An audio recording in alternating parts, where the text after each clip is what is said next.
নমস্কার বন্ধুরা, আমি আলপনা সিম্পলের টেস্টিতে আপনাদের সবাইকে স্বাগত। আজকের আমি শেয়ার করব কাঁঠাল দানার ভর্তা রেসিপি। আমার চ্যানেলে নতুন বন্ধু হলে আমার চ্যানেলটিকে সাবস্ক্রাইব করে পাশে থাকার অনুরোধ রইল। অলরেডি যে বন্ধুরা আমার পাশে আছেন তাদেরকে জানাই অসংখ্য ধন্যবাদ। কাঁঠাল দানার ভর্তা বানাবার জন্য এখানে নিয়ে নেব একটা সসপ্যানের মধ্যে 200 গ্রাম কাঁঠালের দানা নিয়ে নিয়েছি। কাঁঠাল দানাগুলো আমি ছাড়িয়ে নিয়েছি। 2-3টে কাঁঠালের দানা ছাড়াইনি। সেদ্ধ করার পরে আপনাদের দেখিয়ে দেব কিভাবে সেদ্ধ করার পর ছাড়াতে হয়। কিছুটা জল দিয়ে দিয়েছি। গ্যাসের ফ্লেমটা আমি অন করে দেব আর ঢাকা দিয়ে সেদ্ধ হতে দেব। মিডিয়াম আঁচে প্রথমে সেদ্ধ হতে দেব। ঢাকাটা খুলে ফুটে যাওয়ার পরে একটু লবণ দিয়ে দেব। স্বাদ অনুসারে লবণ দিতে হবে। পরে আবার লবণ দেব, সেই জন্য সেই মতো লবণ দিতে হবে। ভালো করে নাড়াচাড়া করে দেব, দিয়ে ঢাকা দিয়ে লো ফ্লেমে রেখে দেব। এখন কাঁঠালের দানাগুলো সেদ্ধ হয়ে গেছে। আমি একটা স্ট্রেনারের মধ্যে দিয়ে ছেঁকে নেব। ভালো করে জল ঝরিয়ে নেব। আর দেখুন কতটা নরম হয়েছে আমি আপনাদের দেখাচ্ছি। কাঁঠালের দানা কিন্তু হাত দিয়ে যদি আপনারা মাখতে চান তাহলে কিন্তু গরম গরম মেখে নিতে হবে, তা নইলে আবার শক্ত হয়ে যাবে। এখানে আমি আপনাদের দেখিয়ে দেব যে কিভাবে সেদ্ধ করার পরে কাঁঠালের দানা ছাড়ানো যায়। এইভাবে হাত দিয়ে প্রেস করে আপনারা ছাড়িয়ে নিতে পারেন। অনেক সময় কি হয়, কাঁঠালের দানাগুলো খুব পিছলায়, তখন কি হয় আমরা ছাড়াতে পারি না। তখন কিন্তু এইভাবে সেদ্ধ করে নেওয়ার পরে এইভাবে আমরা ছাড়িয়ে নিতে পারি, আর খুব সহজে কিন্তু খোসাগুলো ছেড়ে আসে।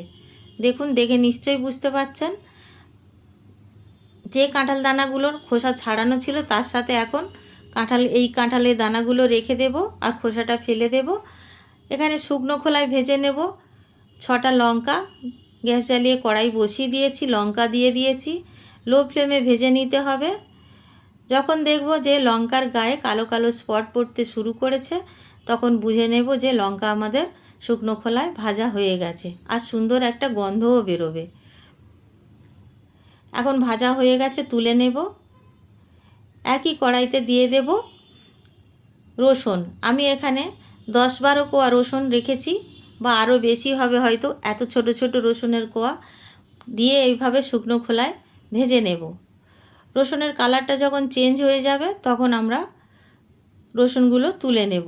এখন দেখুন ভাজতে ভাজতে রসুনের কোয়াগুলো কালার চেঞ্জ হয়ে গেছে, তাই তুলে নিলাম। এখন আমি একই কড়াইতে 2 টেবিল চামচ সর্ষের তেল দিয়ে দিলাম, আর একটা বড় পেঁয়াজ কেটে দিয়ে দিলাম। পেঁয়াজটা বেশি লাল করে ভাজার প্রয়োজন নেই, হালকা করে ভেজে নিলেই হবে। এখন আমি পেঁয়াজটা তুলে নেব, ভাজা হয়ে গেছে। পেঁয়াজ ভাজার তেলটা আমি রেখে দেব, পরে যখন আমি ভর্তা মাখাবো তখন নিয়ে নেব। এখানে আমি শিলনোড়া নিয়ে নিয়েছি, শুকনো শিলনোড়া নিয়েছি। এতটা কম যে লঙ্কা আমি মিক্সার জারে দিয়ে ব্লেন্ড করতে পারবো না, সেজন্য আমি শিলে বেটে নেব। আর শিলে এইভাবে যদি লঙ্কাটা গুঁড়ো করে নিই তাহলে কিন্তু খুব সুন্দরভাবে গুঁড়ো হয়ে যাবে।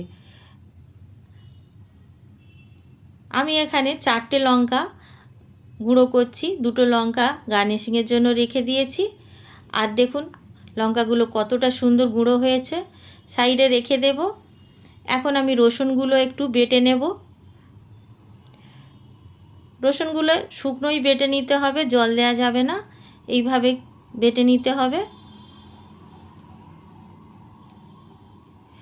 রসুনটাও আমি বেটে তুলে নিলাম। একই শিলের মধ্যে আমি দিয়ে দেব কাঁঠালের দানাগুলো। আপনারা হয়তো ভাবছেন যে কাঁঠালের দানাগুলো বাটার কি প্রয়োজন আছে। আমাদের বাড়িতে যদি স্মুথ না হয় কোনো ভর্তা তাহলে কিন্তু পছন্দ করেন না। এইরকম যদি চাঙ্ক পড়তে থাকে মুখের মধ্যে তাহলে পছন্দ করেন না।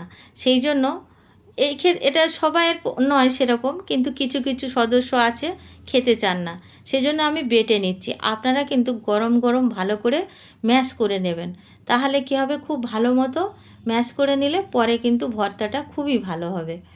আমি এইভাবে শিলে একটু বেটে নিলাম। এতে কি হবে, একদম মুখে গোটা গোটা পড়বে না। এখানে আমি একটা পাত্র নিয়ে নিয়েছি যার মধ্যে ভর্তাটা মাখবো। তার মধ্যে আমি বেটে রাখা বা সেদ্ধ করে রাখা কাঁঠালের দানাগুলো দিয়ে দিলাম। লঙ্কা রসুন যে বেটে রেখেছিলাম দিয়ে দিলাম। এখন আমি দিয়ে দেব ভেজে রাখা পেঁয়াজ, আর দিয়ে দেব ভেজে রাখা পেঁয়াজের যে তেলটা ছিল সেই তেলটা দিয়ে দেব। স্বাদ অনুসারে লবণ দিয়ে দেব। আগে আমরা সেদ্ধ করার সময় লবণ দিয়েছি, সেই আন্দাজে লবণটা দিতে হবে, আর খুব ভালো করে মেখে নিতে হবে। যেহেতু আমরা বেটে নিয়েছি, খুব সহজে মাখা হয়ে যাবে আর খুব তাড়াতাড়ি হয়ে যাবে। দেখুন আমার মাখা হয়ে গেছে কতটা তাড়াতাড়ি। গরম ভাতের সাথে দারুণ লাগে বন্ধুরা, এই সিজনে একবার হলেও ট্রাই করে দেখতে পারেন। এখানে আমি প্লেটের ওপরে কাঁঠাল পাতা দিয়ে দিলাম, ধুয়ে পরিষ্কার করে মুছে রেখেছি। ডেকোরেশন করে দিলে দেখতেও ভালো লাগবে। কাঁঠাল পাতার ওপরে কাঁঠাল দানার ভর্তা দিয়ে দিলাম। দিয়ে দেব দুটো শুকনো লঙ্কা, যে লঙ্কা আমি ভেজে রেখেছিলাম, আর দিয়ে দেব সর্ষের তেল ওপর দিয়ে কিছুটা। বাড়িতে বানাবেন আর কেমন লাগলো কমেন্ট করে জানাবেন। রেসিপি যদি ভালো লাগে লাইক করবেন, শেয়ার করবেন, নতুন বন্ধু হলে সাবস্ক্রাইব করতে ভুলবেন না যেন।